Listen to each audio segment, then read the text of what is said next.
Olá, meus amigos, que Jesus nos abençoe, fortaleça e ampare em mais uma oportunidade de preces e de reflexões. Vamos elevar o nosso pensamento a Jesus e pedir ao nosso divino amigo que nos abasteça nesse momento, revigorando-nos o íntimo, fortalecendo-nos o ânimo, a coragem, ampliando a nossa compreensão da vida e das coisas, dos porquês que envolvem a nossa existência. E com essa compreensão, que nos sintamos amparados, fortalecidos para seguirmos adiante. Envolve-nos, Jesus, em vibrações de paz, harmonia e amor. Muito obrigado. Assim seja. Do livro Vinha de Luz, capítulo 5, Com Amor. Um trecho da carta de Paulo aos Colossenses 3,14. E sobre tudo isto, revesti-vos de caridade, que é o vínculo da perfeição. Comentários de Emmanuel. Todo discípulo do Evangelho precisará coragem para atacar os serviços da redenção de si mesmo. Nenhum dispensará as armaduras da fé, a fim de marchar com desassombro sob tempestades. O caminho de resgate e elevação permanece cheio de espinhos. O trabalho constituir-se-á de lutas, de sofrimentos, de sacrifícios, de suor, de testemunhos. Toda a preparação é necessária no capítulo da resistência.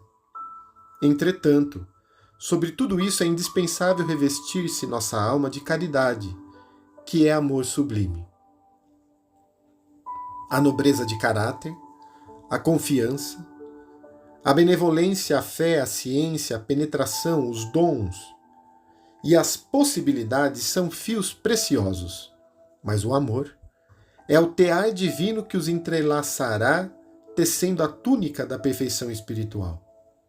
A disciplina e a educação, a escola e a cultura, o esforço e a obra são flores e frutos na árvore da vida. Todavia, o amor é a raiz eterna. Mas como amaremos no serviço diário?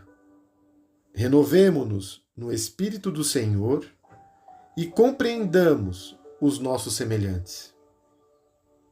Auxiliemos em silêncio, entendendo a situação de cada um, temperando a bondade com a energia e a fraternidade com a justiça.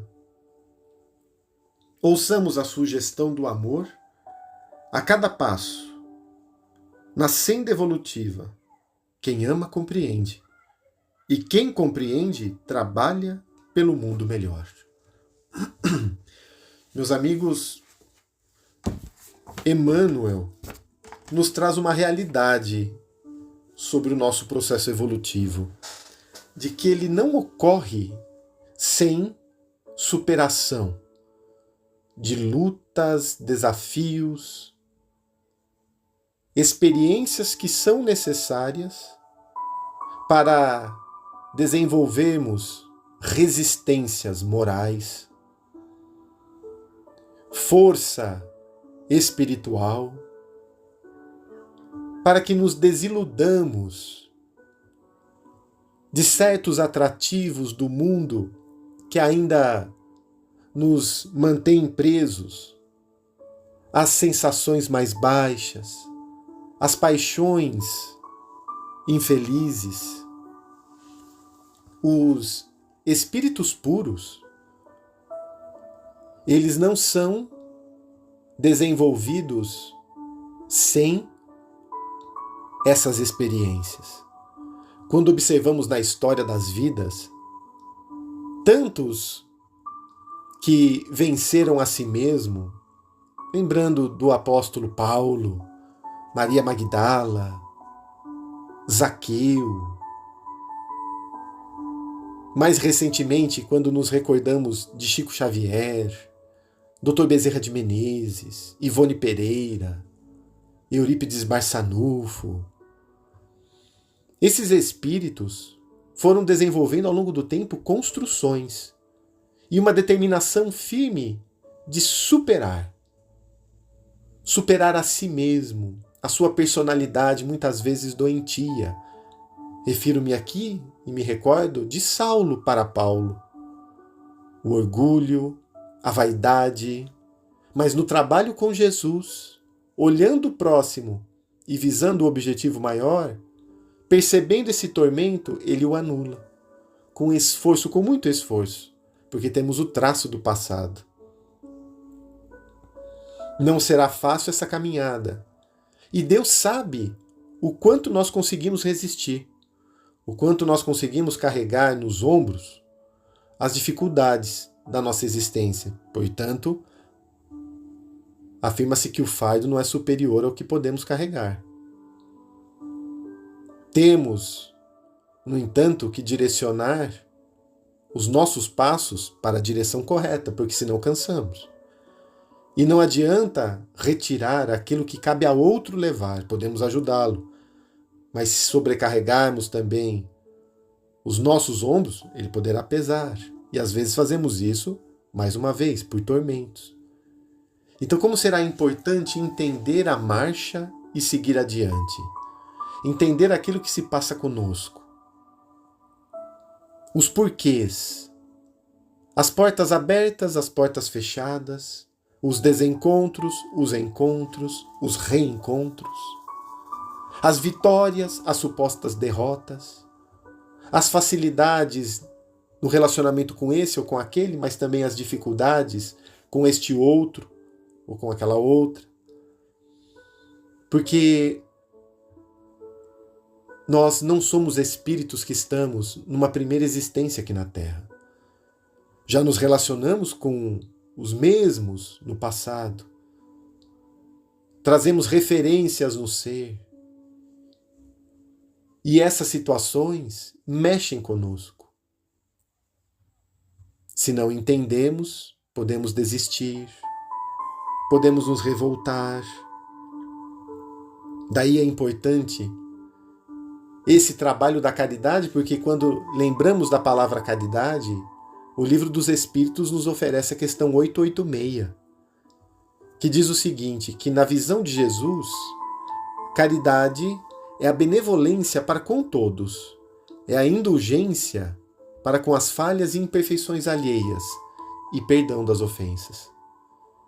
Ele coloca a caridade na base do entendimento recíproco, de saber as necessidades alheias, de compreender as fraquezas e, pensando mais alto, fazer aquilo que é certo e seguir. Sem condenar, sem julgar, mas olhando para nós mesmos. Isso nos dará força. Isso fará com que não percamos tempo na marcha, porque aquele que quer se defender, que se irrita, que se revolta, acaba despendendo uma energia enorme, se desgastando e perdendo tempo. Fazer o bem sem olhar a quem. E o nosso defensor será Jesus através da nossa consciência. Porque quando fazemos aquilo que é correto, quando cumprimos com o nosso dever, sabemos que estamos aprovados. E aí, embora com perdas, às vezes até materiais, seguimos avante com paz de espírito. Interessante que Emmanuel fala até para auxiliarmos em silêncio. E ele cita que o auxiliar, às vezes, é apenas compreendendo o outro.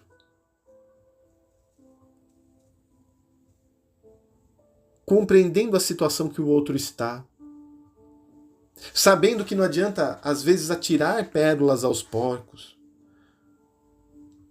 aguardarmos o momento do despertar daquele espírito, mas estando sempre presente, sem abandonar, sem virar as costas.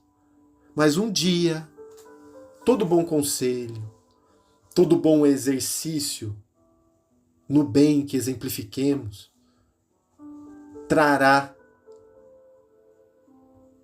de alguma forma, uma repercussão no outro. E isso diariamente. Não vamos imaginar que esse trabalho do amor são obras específicas, gigantescas, que ainda não temos como oferecer. São pequeninas situações do dia a dia em que vamos depositando essas pérolas num gesto, numa ação, numa atitude, e vamos nos fortalecendo para que tenhamos acesso a maiores possibilidades. Jesus sabe o que nós precisamos. Ele sabe o momento que nós estamos passando. Nós, no mundo espiritual, antes dessa existência, também aceitamos a prova. E ela chega. E no momento em que diante dela estamos, vamos pedir forças para não fraquejar. Para que dia a dia obtenhamos a vitória sobre nós mesmos. Mais um passo, e nunca parar. Avançar nem que seja 1 milímetro no dia. E o nosso esforço será recompensado com estímulos novos.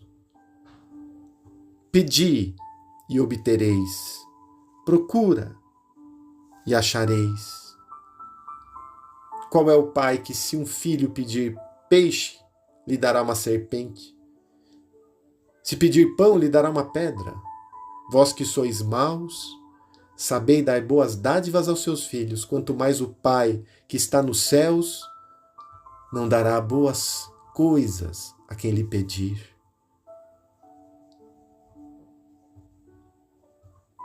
Deus, a espiritualidade amiga, ela está junto conosco, às vezes somente aguardando uma oportunidade de ação de nossa parte. Vamos oferecer essa oportunidade para recebermos esse amparo.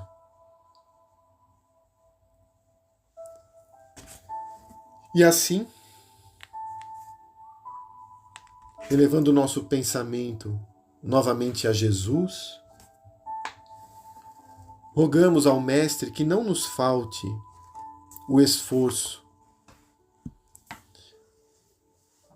para essa tarefa, a boa vontade, a perseverança, a coragem, a fé. Não sabemos quais situações virão. Muitas vezes, diante do que estamos passando, não saberemos até quando estaremos na prova. Mas que tenhamos a certeza que com o vosso amparo, Senhor, continuaremos firmes na nossa jornada, no nosso posto de trabalho. Ilumina os nossos corações, os nossos pensamentos, envolve os nossos entes queridos, a nossa família espiritual, a nossa família consanguínea, os nossos lares, aqueles que estão nos hospitais, nas clínicas de recuperação, nas creches, nos orfanatos, os companheiros com um pensamento de desânimo, de abatimento, envolve-os, ilumina-os, e que juntos, com esse teu apoio, vençamos a nós mesmos. Ilumine a nossa água e derrame sua luz sobre o nosso corpo físico e espiritual, dando-nos a saúde integral da mente e do corpo e principalmente do nosso espírito. Muito obrigado, que a tua paz se faça presente conosco hoje e sempre. Assim seja.